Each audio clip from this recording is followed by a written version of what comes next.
여러분 안녕하십니까? 뉴스데스크 원주입니다. 최근 강원 도민들과 만난 이재명 대통령은 도민들의 높은 문화 수준에 놀라면서 다시 찾겠다고 약속했는데요. 수도권 일극 체제를 극복할 해결책으로 원주와 춘천을 인구 분산 거점으로 삼겠다는 새 정부 균형 성장 전략을 밝히기도 했습니다. 보도에 황구선 기자입니다. 강원도가 성장할 수 있는 최대 강점으로 이재명 정부는 수도권과의 접근성을 꼽았습니다. 수도권은 사람이 많아 미어 터지고 지방은 사람이 없어 소멸하고 있는 현 상황 타개를 위해 원주와 춘천을 인구 분산 거점 도시로 삼겠다는 겁니다. 춘천과 원주가 그런 수도권 인구 분산에 역할을 한다면 저는 꼭 먹기 또 알먹기 뭐 그렇게 되지 않을까. 그러면서 정주 여건 만족도가 높은 원주 혁신 도시를 가장 성공적인 모델로 평가했습니다. 제가 볼 때 이 혁신 도시 사업을 해가지고 가장 그래도 성과가 있는 곳이 원주라는 생각이 많이 들었습니다. 인구 유입 효과를 높이기 위해 지역 주력 산업인 의료기기 헬스케어, 바이오 중심의 국가 산업단지를 집중 육성하고 수도권 교통망과 연계한다는 게 정부의 강원 발전 전략인데 원주시가 재도전하는 2차 첨단 복합 의료단지에도 힘이 실릴 전망입니다. 첨복단지를 원주에다가 정부에서 지정을 해주면 디지털 헬스케어로 전환하는 이 시점에서 상당히 원주 의료기기 산업이 엄청 커질 것이다. 정부는 원주와 춘천을 K-팝 공연과 문화 전시, 공연이 이루어지는 강원도 문화관광 거점으로 키우고 싶다는 뜻도 내비쳤습니다. 춘천 그리고 원주를 묶어서 강원도의 문화관광 거점으로 또 두면 어떨까요? 저희가 강원도 문화관광의 거점 역할을 할 수 있도록. 한 시민은 또 다른 인구 유인책으로 서울권 대학의 강원 이전을 제안하기도 했는데 이 대통령은 익살스럽게 받아쳤습니다. 한 곳만 강원도로 오면 됩니다. 권력이 있는 그 분 한 분만이 할 수 있는 결정입니다. 그 사람도 못할 걸? 그러면서도 통합 강원대를 비롯한 강원 지역 거점 대학을 집중 육성하겠다고 밝혔습니다. 이미 있는 대학을 옮기는 건 어렵기 때문에 각 지방의 거점, 주요 거점 대학들을 집중 지원을 해서 거기를 키워볼 생각이에요. MBC 뉴스 황구선입니다. 국내 의료기기 산업의 중심지인 원주에서 21번째 강원 의료기기 전시회가 개막했습니다. 단순하게 강원도에서 만들어진 의료기기를 홍보, 판매하는 것을 넘어 디지털, AI 등 최신 기술과의 접목, 그리고 확산 가능성을 확인하는 교류의 장으로서 거듭나고 있습니다. 윤하은 기자가 보도합니다. 오랫동안 한 자세로 누워 있어야 하는 환자나 노인, 장애인들의 가장 큰 고민인 욕창. 지금까지는 간병인이 일정 시간마다 자세를 바꿔주거나 에어매트를 까는 정도가 최선이었습니다. 원주에서 창업한 이 기업은 AI 기술을 접목해 환자의 몸과 침상 어느 지점에 압력이 가장 높은지를 체크하고 데이터를 학습해 정교하게 그리고 자동으로 자세를 조정할 수 있는 제품을 개발했습니다. 지난해 처음으로 강원 의료기기 전시회에 참가해 50억 원의 수출 계약을 맺었고 올해도 좋은 반응을 얻고 있습니다. 한 10군데 이상의 지금 바이어랑 지금 미팅이 계속해서 예정돼 있고 그리고 저희 매트리스가 아직 상용화 전인데도 저희 일본 바이어 분들이 이 제품의 독점권을 벌써 달라고 요구하고 계십니다. 제21회 강원 의료기기 전시회가 개막했습니다. 역대 최대 규모로 의료기기, 디지털 헬스케어, 바이오, 화장품 등 관련 기업 139곳이 150여 개 부스를 꾸려 참가했습니다. 세밀한 작업이 가능한 로봇 기반 의료기기와 대화 기업 기반 AI 문진 서비스 등 최신 기술이 접목된 의료기기들이 대거 선보이면서 해외 바이어들의 관심과 방문도 줄을 잇고 있습니다. State-of-the-art technology, which we are very advanced from our country, but then for the knowledge purpose and technological transfer, it is interesting for us to learn from South Korea, especially from this GMES. 참가 기업들이 실질적인 비즈니스 성과를 낼 수 있도록 돕는 교류회와 국가별 인허가 절차 변화, 해외 규제 동향 등을 배울 수 있는 의료기기 규제 관련 포럼, 채용 박람회 등 다양한 프로그램도 함께 운영됩니다. 연구 개발 능력을 높여서 혹은 연구 기획 능력을 높여서 기업들에게 직접 다가가려고 합니다. 그래서 그 기업들이 많은 과제들을 딸 수 있고 저희 원주가 잊혀지지 않는 혹은 의료기기의 메카라는 것을 좀 사실상 알려주고 싶습니다. 한편 원주 의료기기 산업계에서는 디지털 전환, AI 기술 개발과 접목은 거스를 수 없는 흐름인 만큼 이에 발맞춰 산업을 고도화시켜 나가기 위해 첨단 의료복합단지 지정 같은 정부의 지속적인 투자를 요구하는 목소리도 나왔습니다. MBC 뉴스 윤하은입니다. 도내 농협중앙회 이사 선출 과정의 비위 의혹과 관련해 강원경찰청이 농협조합장 사무실 4곳을 추가로 압수수색했습니다. 강원경찰청 반부패 경제범죄수사대는 10곳의 농협조합장 사무실을 압수수색한 데 이어 최근 춘천과 홍천 등 4곳의 농협조합장 사무실을 압수수색해 조합장들의 휴대전화 등을 분석하고 있습니다. 이들은 지난해 열린 농협중앙회 강원 지역 비상임이사 선출 과정에서 후보자들로부터 금품을 받은 혐의를 받고 있습니다. 계속된 가뭄에 이달 초 횡성호에 유해 조류가 증가하면서 발령됐던 조류 경보가 오늘 오후 3시부로 해제됐습니다. 원주지방환경청은 지난 8일과 15일 횡성호에서 채수한 시료를 분석한 결과 유해 남조류 세포수가 2회 연속 1000개 미만으로 나타남에 따라 조류 경보를 해제했습니다.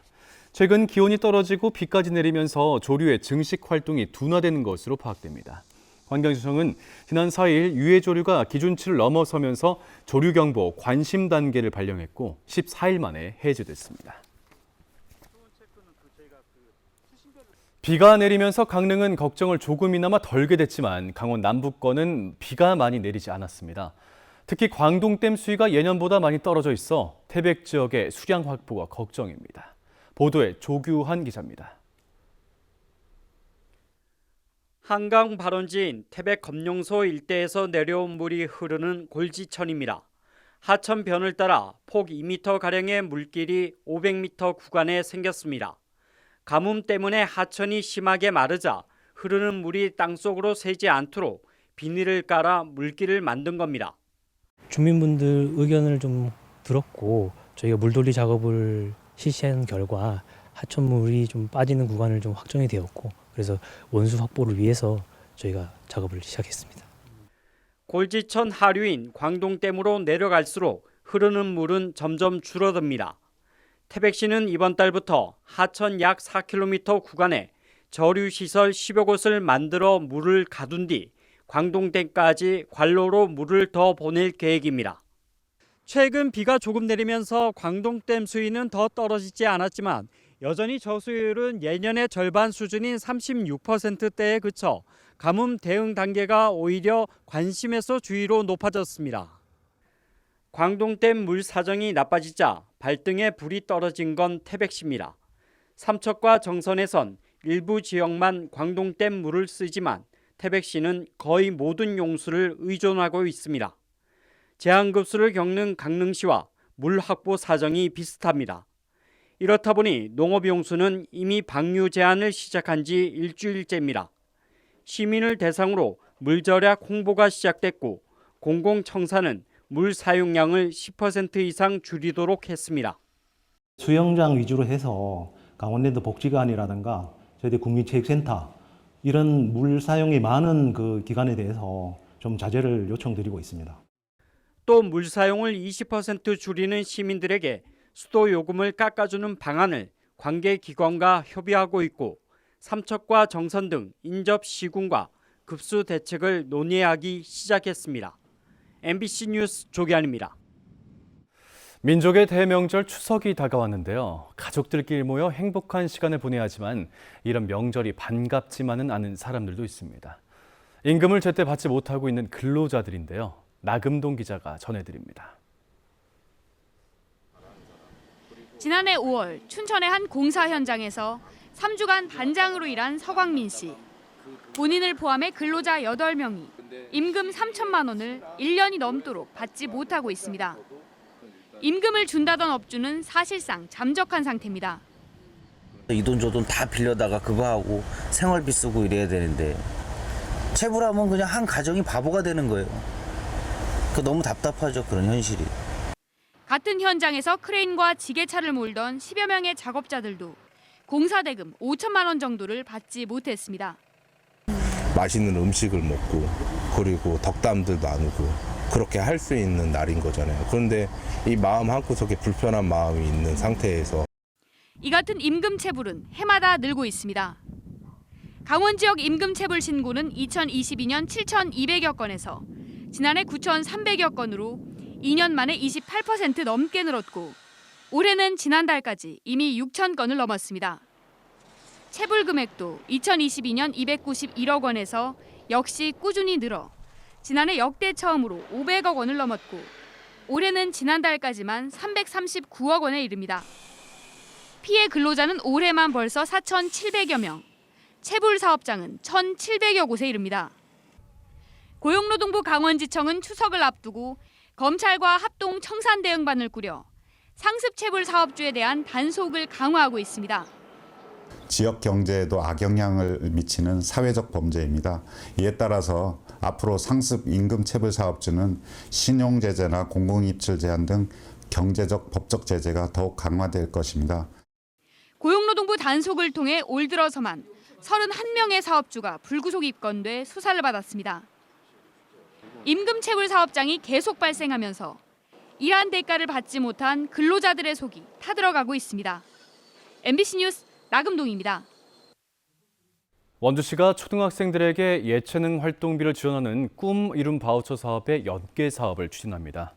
원주시는 오늘 브리핑을 갖고 꿈 이룬 바우처 사업으로 발굴된 예체능 영재에게 국립공원공단의 후원으로 고교 졸업 시점까지 매월 100만 원을 지원하는 장기 장학 제도를 시행한다고 밝혔습니다. 또 예체능 분야로 진로를 희망하는 청소년에게 공연, 전시, 창작 프로젝트를 지원하고 이들의 재능을 지역사회와 나눌 수 있도록 지역 축제와 다양한 행사 무대에 선보인다는 계획입니다. 순서를 기다리는 실내 공간이 없어 방문객들이 불편을 겪었던 횡성 루지 체험장에 실내 대기 공간인 웰컴 센터가 들어섰습니다.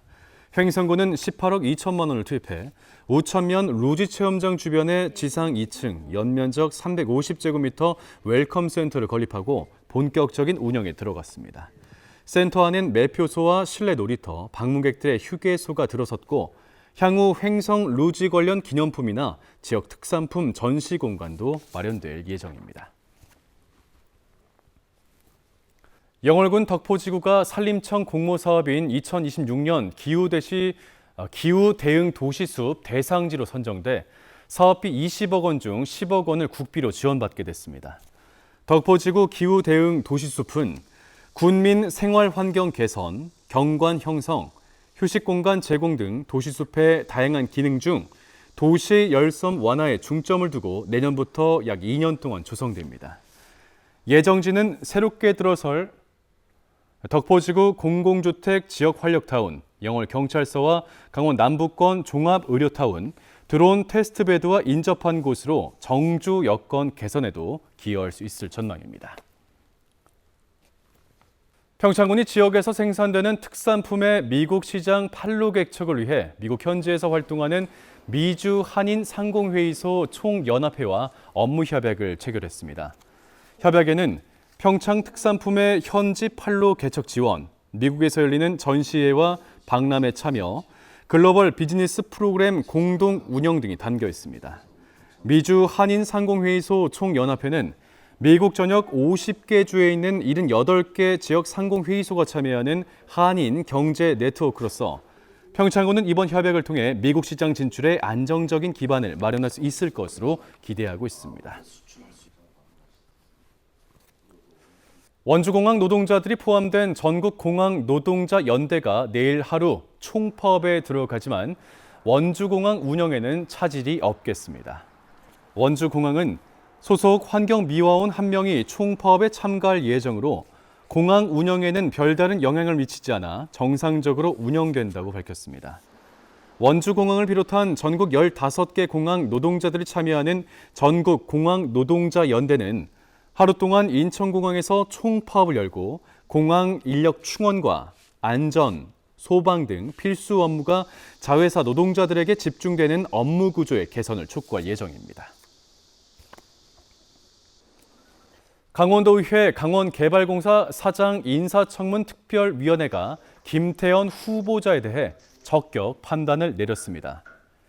특히 김 후보자가 32년간 공직 경험과 강원개발공사의 본부장으로 근무한 경험이 있어 전문성과 직무 수행 능력을 보유했다고 판단했습니다.